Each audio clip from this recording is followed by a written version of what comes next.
Welcome. You're listening to the CMDR's podcast at the University of the Western Cape in South Africa, an interview series with guests who have presented their latest research on multilingualism and diversities in South Africa and beyond.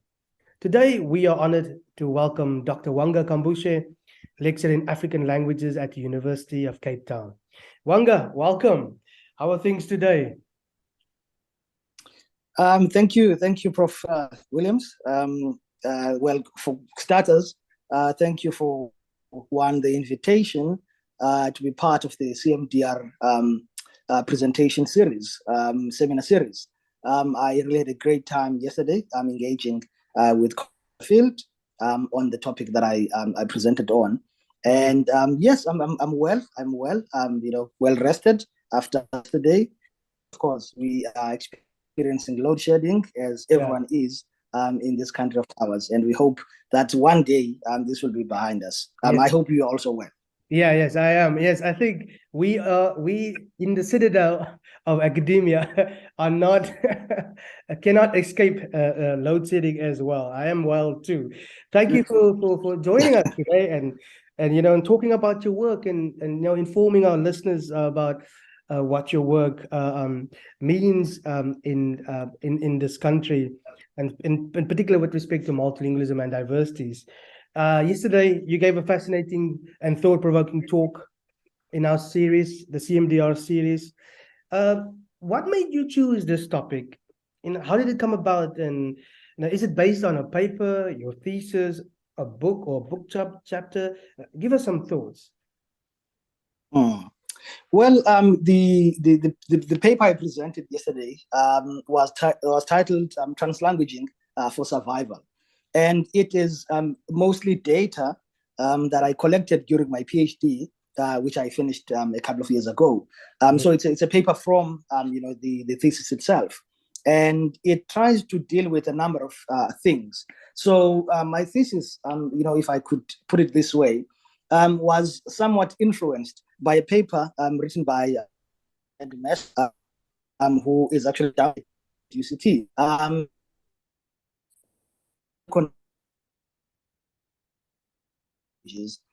education, much as it is necessary that other languages, which means African languages, are used in higher education, but we don't necessarily have the conditions or conducive conditions for that to happen.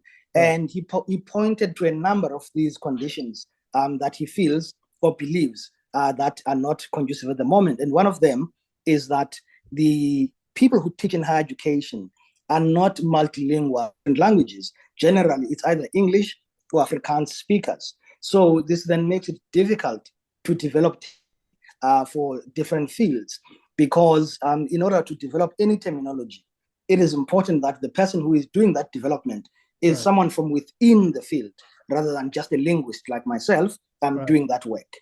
So the point then for the study, the larger PhD study, was to investigate whether or not the conditions exist at the University of Hare for the implementation of a multilingual teaching and learning program. So from that, I then extracted this data.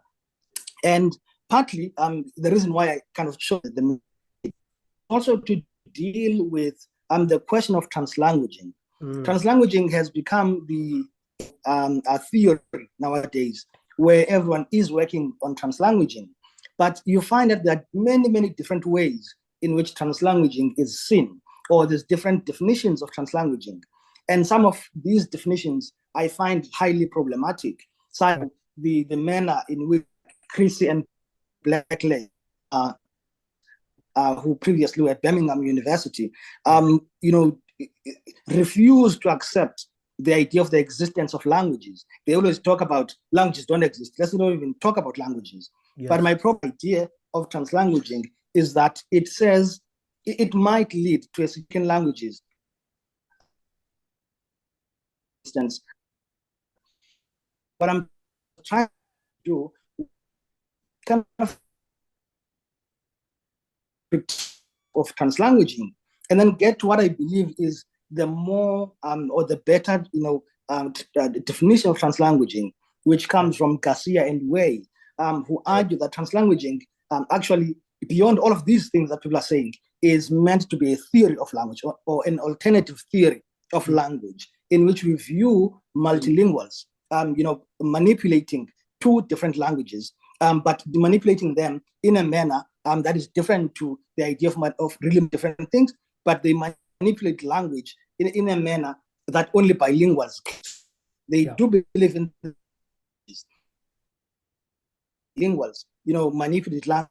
They're moving away from a definition of bilingualism, but toward what is called the CAP and the SAP model. So the common underlying proficiency, argument is that a translanguaging model views languages within that common underlying proficiency, that although languages at the surface level might differ, pronunciation and the wording we use, but at the cognitive level, these two or more languages that we speak, are stored in a common processing system. And what we do as bilinguals and multilinguals is that we tap into, those systems and use the repertoire that we need at any given point. So for me, more than anything, this was about kind of exploring that theoretical, issue around translanguaging, and then linking it to the data that I collected at Forte, which demonstrated students and tutors and demonstrators translanguaging and making sense of the cytology course that they were studying. Yeah, it's so important for us to understand what speakers themselves, define, or what a language is. And I think the perspective, or the theoretical perspective of translanguaging, and the way that you've explored it in a higher education context really advances our understanding. What stands out? What specific example stands out in your work that advances our understanding of multilingualism and diversities generally in South Africa? One of the major, again, if we look at it from that theoretical perspective, is this idea that there is a different manner in which we approach the use of language. If we look at in the global South, for instance, places like South Africa, the African continent, and India, and the like, where there is a larger fluidity of language usage in those contexts. And this fluidity of language use, if we link it to higher education or learning in general, it is not just about inclusion as it is in the global North. In the global North, the manner of translanguaging is from inclusion, that we have students who are coming from South America, for instance, going into the USA, and they speak different languages, Spanish and the like. So the idea in the global North is more to recognize these students' abilities in their mother tongue, but then lead them more towards more English. Whereas in the global South, multilingualism is an everyday phenomenon. That's how people are, that's how they use language. So what is then important is that we then make that point, that multilingualism for the global South is more than just a recognition of one's identity, but it is also about making meaning. It is also about cognition, thinking, and exploring ideas. And that's exactly what the students were doing in my data with their lecturers. So I think that cuts across the board. If you go to schools, I'm coming next week to the CMD book, and they are working on translanguaging in schools. Right. So the point then is that translanguaging cuts across. People translanguage in different ways across South Africa. Then argues that we must disinvent, language and reconstitute languages in a translingual manner. Of course, what does that mean? Of course, I'm not sure what that means, but we need to go out and use language, and then train us, in this education, telling people how to use language. So for me, it's more that people out there are using languages in a fascinating manner, and there's more to learn us, focusing on the people and how they use their language. Yeah, this concept of translanguage is such a catalytic concept, right? It transforms our theory, our positions of multilingualism, and clearly this is the case in your work, right?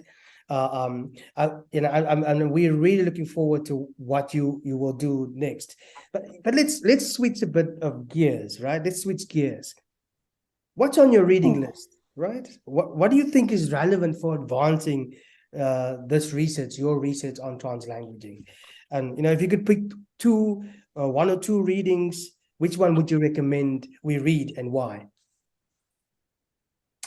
Well, there is a paper. Now I've kind of forgotten the title, but it's written by someone called Jaspers. And Jaspers, what they try to do is to kind of poke holes, in some of these theories of translanguaging that kind of argue that the languages don't exist. And what Jaspers is asking is, what exactly do we mean by translanguaging, and what are the boundaries, within which we talk about translanguaging? Is translanguaging meant to be this all-encompassing thing that will solve everything?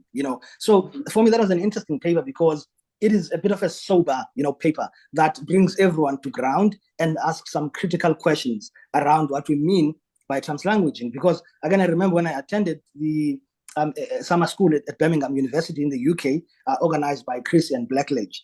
And at that conference, there were some people who were concerned about translanguaging and this idea that languages don't exist, because then there's a clash between translanguaging in that sense with language policy, for instance.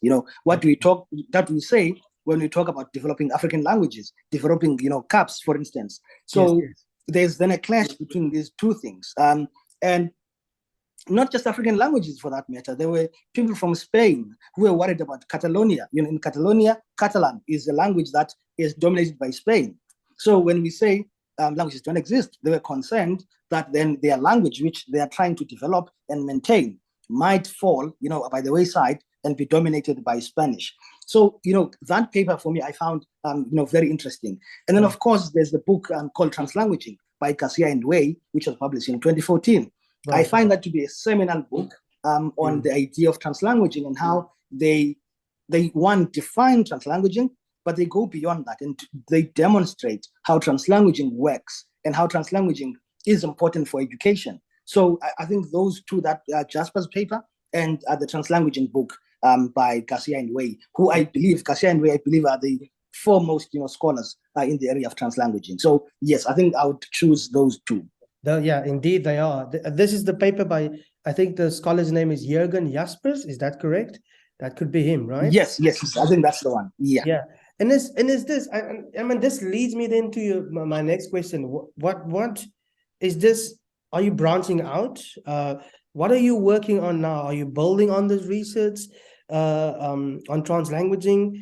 And at the same time, what are you teaching? Does it form part of your teaching this and next semester at UCT? Well, in terms of branching out, I am time, to be honest, to really focus on from my PhD and really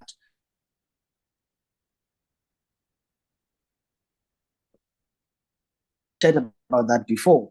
So I'm definitely looking to publish more. On the thesis as well. So there's different types of papers that will come out. Because the other focus is on terminology development and the questions, around terminology, whether or not African languages can develop to the extent that they can be used in higher education. Because this has been a big debate, I believe, over the past 15 to 20 years in South Africa. A lot of good work has been done. At UCT, Professor Mbulungene Madiba, when he was the leader of the multilingualism in education project, they developed a glossary of terminology for statistics and one for economics. So what I intend to do going forward now is one of the things that I believe has happened over the past couple of years is that we've gotten bogged down by the idea of developing these glossaries that then don't get usage. We develop them, we give them to the department. By the knows there was a glossary and it just doesn't get used.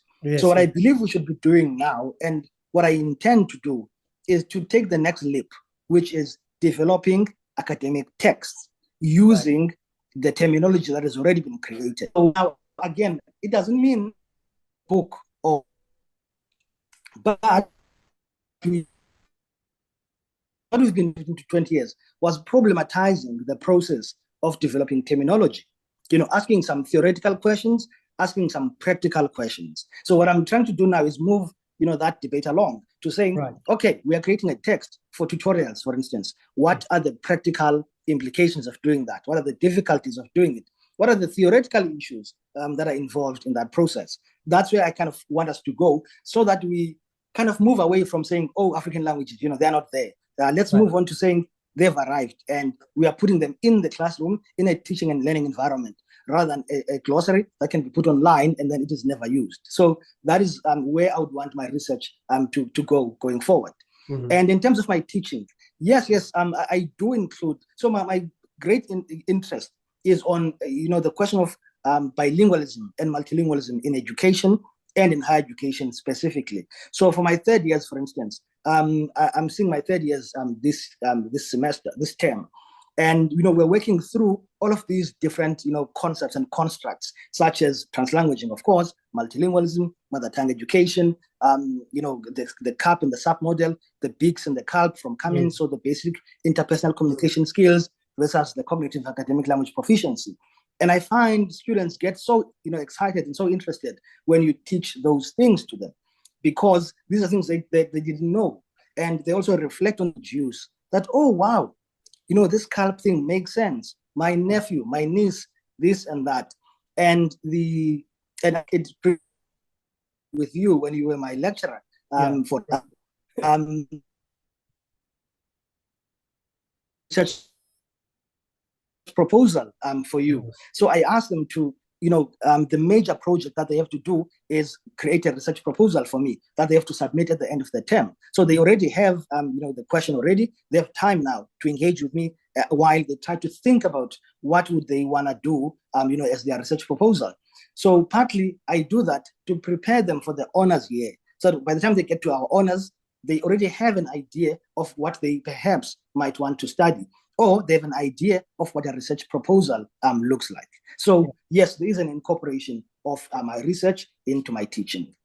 It's such a fascinating and important research topic that you are developing, and that you are particularly in the context of where you work, higher education, and we need more sort of new perspectives, new theories of translanguaging, and to understand how the students, the speakers themselves use languages and define their languages. These are the very important questions that you are answering through your research, and we look forward to what you will find down the road. I've one more question before I let you go. So this is a sort of a bit of a academic trivia. Let's imagine you're walking down the road of research and innovation. This is your road. You're thinking through your current research problem on translanguaging, and you sort of reach the halfway mark, about to solve that problem, but you need help, right? So which three academics, scholars, or linguists, dead or alive, would you bring along with you as you continue on to walk and solve your research problem on this road? And why would you bring them with you? Okay, that's an interesting one. Okay, I think number one would have to be Professor Pamela Maseko, who is the Dean of Humanities at the Nelson Mandela University. Right. And the reason why, so she was my supervisor for my honors and masters. Right. And the reason why I would, bring her along is mostly she always pushes. She's always trying to break new ground. Always trying to, color outside the lines. And I think that helped me quite a bit the past couple of years to think more critically, to question a bit I perhaps would have. So I think she would be that person who can keep, pushing and pushing and pushing. And the second person would be Professor Dion Gomo from Rhodes. And I think his calmness, he's very calm. I remember during my master, there would be these moments where I would be so, I would go to interviews or go to observations, and I would come back despondent, just feeling like, I'm defeated. This thing, there's no point of doing this thing. Why are we even doing it? But he had that ability, that calmness, where he would, build me up again and, build some confidence into why we are doing this. So I think he would be a good person to have, in that road as I'm trying to figure something out. And then the third scholar that I would bring along is Lev Vygotsky. Of course, he's long dead. But, Vygotsky, I remember reading, that book, Language and Thought, and I found it so fascinating how he, engages with psychology and language and thought, and how he talks, for instance, about the idea of how kids, formulate concepts and how concepts come along. And he did this interesting, experiment, to see how it is that children sort of develop new concepts. And I found that very, very exciting and very interesting. And of course, what also fascinates me about his writing is that he's very abstract. It is difficult to read. I remember this one time you actually, told me how to read him. You said, well, one of the best things to do is to actually read someone else who has written about him. And then you slowly move towards, reading the main text. So I think Vygotsky would be the third scholar to read. Yeah, wonderful. Or to bring along. Yeah, this is three fascinating names, three scholars. The first two definitely contributing to our understanding of multilingualism and diversities in South Africa. And of course, Lev Vygotsky absolutely contributes to our understanding about the cognitive behavioral aspects of speakers and how we use it. Wanga, thank you for joining us today. To listen to this and other conversations, please follow us on the CMDR's social media pages, Facebook, Twitter, and please subscribe to our YouTube channel for future discussions and other interesting topics related to multilingualism and diversities research. Thank you.